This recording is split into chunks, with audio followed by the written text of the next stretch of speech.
नमस्कार. युधिष्ठिराने दुर्योधनाला शब्द दिलाय की तू आमच्यापैकी कोणत्याही एका भावाची युद्धासाठी निवड कर आणि कोणत्या प्रकारातलं युद्ध करायचं हे निवडण्याचा अधिकारही तुझाच. यावर दुर्योधन स्वतः लढण्यासाठी भीमाची निवड करतो आणि गदायुद्ध निवडतो, कारण त्यालाही मी भीमापेक्षा श्रेष्ठ गदायुद्ध करणारा आहे हे दाखवायचं असतं. आता यातली खरी गंमत, खरी मेख कृष्णाला कळली. त्यानं तसं का केलंय ते, त्याचं कारण असं आहे की गांधारीच्या वरदानानंतर भीमाचं सगळं शरीर वज्रासमान कठीण झालंय आणि या शरीराला भेदू शकेल असा कोणीही असणार नव्हताच. मग गदायुद्धाच्या नियमानुसार कमरेच्या खाली वार करता येत नाही, त्यामुळं कमरेच्या खाली भीमाला मारता येणार नाही. वर मारलं तर दुर्योधनाला काही फरक पडणार नाही, त्यामुळं कोणत्याही वाराचा आपल्यावर काही परिणाम होणार नाही हे दुर्योधनाला ठाऊक होतं. म्हणून त्यानं भीमाची गदायुद्धाची निवड केली आणि त्याही पेक्षा म्हणजे दुर्योधन खरंच गदायुद्धात प्रवीण होता. कोणत्याही योद्ध्याला त्याच्या अहंकारानं मारलं हे लक्षात ठेवा. त्याच्या पराक्रमाचा कमी पडला म्हणून नाही, त्याचा अहंकार त्याला मारतो. आपल्या शक्तीवरचा वृथा विश्वास त्याला पराभूत करत असतो हे लक्षात ठेवा. माणूस चांगला असो की वाईट, त्याचा विश्वास हळूहळू गर्वाकडे गेला, अति आत्मविश्वासाकडे गेला की तो गेला हे लक्षात ठेवा. तसंच झालं ना अब की बार 400 पार. काय नारा लावला, काय विश्वास ठेवला, काय विश्वास ठेवला, अडकले ना 250च्या खालीच. कुणी असो योद्धा, ज्याला आपल्या शक्तीवर वृथा गर्व झाला की तो खाली आला हे लक्षात ठेवायचं. त्यामुळं आपलं काम, आपली मेहनत ही कायम ठेवली पाहिजे हे लक्षात ठेवा. जे हे करू शकतो त्याला यश मिळत असतं. दुर्योधन अशाच अहंकारात गेलाय.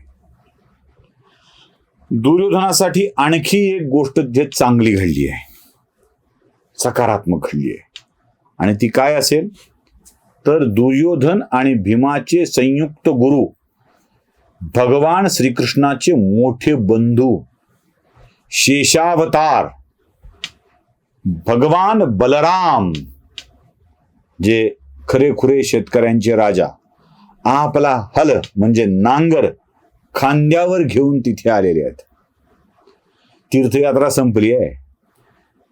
युद्ध सुरू व्हायच्या आधी काही दिवस तीर्थयात्रेवर जातो म्हणाले होते. तीर्थयात्रा संपली त्यांची करायची, ते परत आले तीर्थयात्रा करून, आणि त्यांनाही हे युद्ध बघायचं आहे. जरा बलरामाच्या बऱ्यापैकी चांगला स्नेहभाव, सद्भावना या दुर्योधनाच्या बाजूने होत्या. त्यामुळं दुर्योधनाच्यासाठी हा एक अनोखा प्रसंग आहे की आपला गुरु उपस्थित आहे, शक्ती आपल्याकडे आहेत, नियमांचं बंधन आहे आणि यात आपला विजय होणार आहे याची खात्री दुर्योधनाला आहे. प्रेरणा द्यायला गुरु समोर आहे. कमरेच्या खाली वार करायचा नाही हा युद्धाचा नियम आहे. त्यामुळं जिथे वीक आहोत तिथे वार होणार नाही याची जाणीव आहे. पांडव सगळे नियमांमध्ये बांधले गेलेले, नियम पाळायचं असं म्हणणारे युधिष्ठिर त्यातलाच एक. त्यामुळे हे नियम पाळतील आणि आपल्याला काही धक्का लागणार नाही. आणि गुरु समोर पराक्रम दाखवून भीमाला तर मारूच मारू. भीमाला मारल्याचे फायदे काय काय बघा. सर्वश्रेष्ठ गदायुद्ध करणारा म्हणून दुर्योधनाची नोंद होणार आहे. भीम हरला तर युधिष्ठिराला आपला पराभव मान्य करावा लागणार आहे. सगळं जिंकलेलं युद्ध युधिष्ठिरानं दुर्योधनाच्या हवाली करावं लागणार आहे. गुरुचे आशीर्वाद मिळणार आहेत. हे सगळं त्याच्या दृष्टीनं पॉझिटिव्ह होणार आहे. त्यामुळे ज्यानं आव्हान दिलं आणि कृष्ण, बलराम, पांडव यांच्या उपस्थितीमध्ये गदायुद्धाची तयारी सुरू झालेली आहे. झालं, ठरलं. त्याच तळ्याच्या काठावर मोकळ्या जागेत भीमाने दुर्योधनाला आणि दुर्योधनाने भीमाला ललकारलेला आहे आणि दोघंही पवित्रा घेऊन एकमेकाच्या समोर उभे आहेत. सकाळच्या वेळी युद्ध सुरू झालाय. एकमेकावरती वार करणं होत आहे. भीमानं केलेला प्रत्येक वार चपळ दुर्योधन चुकवतोय. भीमाचा वार बसत नाहीये आणि तिथे त्या युद्धभूमीवरती फक्त गदेचा टणत्कार ऐकायला येतोय. दोन सशक्त बलदंड योद्धे आपल्या प्रचंड गदांना जेव्हा एकमेकावर आदळत होती ना, तेव्हा ढगांचा गडगडाट व्हावा असा भयंकर आवाज, टणत्कार होत होता आणि आगीचे निखारे बाहेर पडत होते. इतका मोठा आवाज तिथे होत होता. जंगलातले पक्षी तर उडून निघून गेले होते.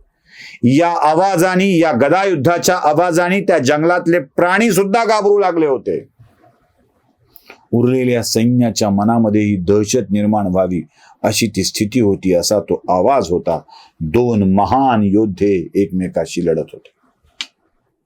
हा त्याच्यावरती वार करतोय, हा चुकवतोय, तो चुकवतोय. एकमेकाचे वार अंगावर येणारच नाहीत याची काळजी घेतली जाते. आणि प्रचंड युद्ध तासन तास चालू आहे. घटिका गेली, पळे गेली, तास वाजे ठणाणा अशी अवस्था आहे. हा चुकवतोय, तो मारतोय, तो चुकवतोय, हा मारतोय. प्रचंड आवाज, गदेला गदा भिडतीये. दोघही सरकायचं नाव घेत नाहीयेत.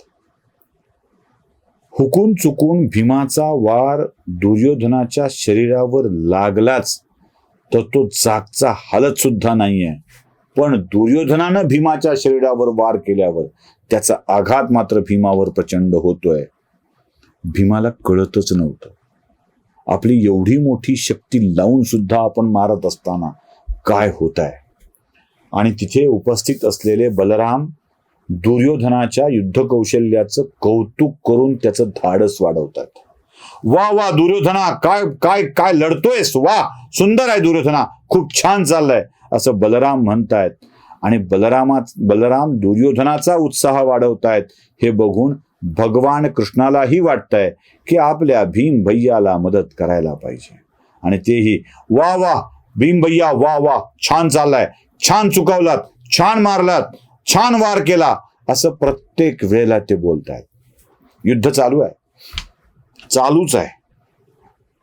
कोणी हरायचं नाव घेत नाही, कोणी पराभूत व्हायचं नाव घेत नाही, कोण जिंकायच्या स्थितीमध्ये नाही. दोघही गदेवर गदा आपटून वार करत राहत आहेत आणि या वाराला कसलंही प्रत्युत्तर मिळत नाही. हताश झालाय भीम. काहीही करा, उपयोग काहीच नाही, काहीच उपयोग नाही. काय फायदा या सगळ्या वार केल्याचा असं भीमाला वाटतंय. तो गोल फिरतोय, वार चुकवतोय आणि भगवंताच्याकडे बघतोय. आणि भगवंत त्याला इशारा करताय. देवाचा इशारा लवकर कळला ना की यश लवकर मिळतं, लक्षात ठेवा. आम्हाला देवाचा इशाराच कळत नाही, कधी झालाय आणि काय झालाय तो कळतच नाही. मी आजची कथा लांबवणार आहे जरा. आज जरा आपण या कथेतल्या मुख्य भागाकडे जाऊच या. देवाचा इशारा कळला पाहिजे, इशारा कळला पाहिजे. देव काय म्हणतोय आणि काय सांगतोय त्याचा आम्हाला ते कळतच नाही. आमची ही अडचण आहे. आणि भगवंत त्याला वा वा भीम भैया, वा वा असं म्हणून आपल्या मांडीवर थापटतायत. ज्याला आपलं हे मांडी का थापटायला तेच कळत नाही. शेवटी देवाला भीमाला सांगावं लागतं भीम भैया असं बोट करून सांगावं लागतं मांडी, मांडीवर मारा, मांडीवर. आणि मग भीमाच्या लक्षात येतं की देव काय सांगतोय. मग त्याला वाटलं असेल अरे आधीच कळलं असतं तर मी तेव्हा नसती का फोडली मांडी. आणि भीम प्रचंड शक्तीनिशी दुर्योधनाच्या मांडीवरती वार करतो. आणि जसाच मांडीवरती भीमाचा वार होतोय दुर्योधन खाली कोसळतोय. एका पाठोपाठ एक तान तान तान तान दुर्योधनाच्या मांडीवरती वार होत आहेत. आणि दोन्ही मांड्या फुटल्यामुळे दुर्योधन तिथे हताश होऊन पडतोय. कारण उभाही राहू शकत नाही, लढूही शकत नाही अशी त्याची स्थिती असते. पडता पडता दुर्योधन म्हणतो भीमा पुन्हा घात केलास, युद्धाचा नियम तोडलास, कमरेच्या खाली वार करायचे नव्हते. बघताय ना गुरुवर्य, बघताय ना या भीमाने पुन्हा घात केलाय आणि तो रक्तबंबाळ अवस्थेत तिथं पडलेला आहे.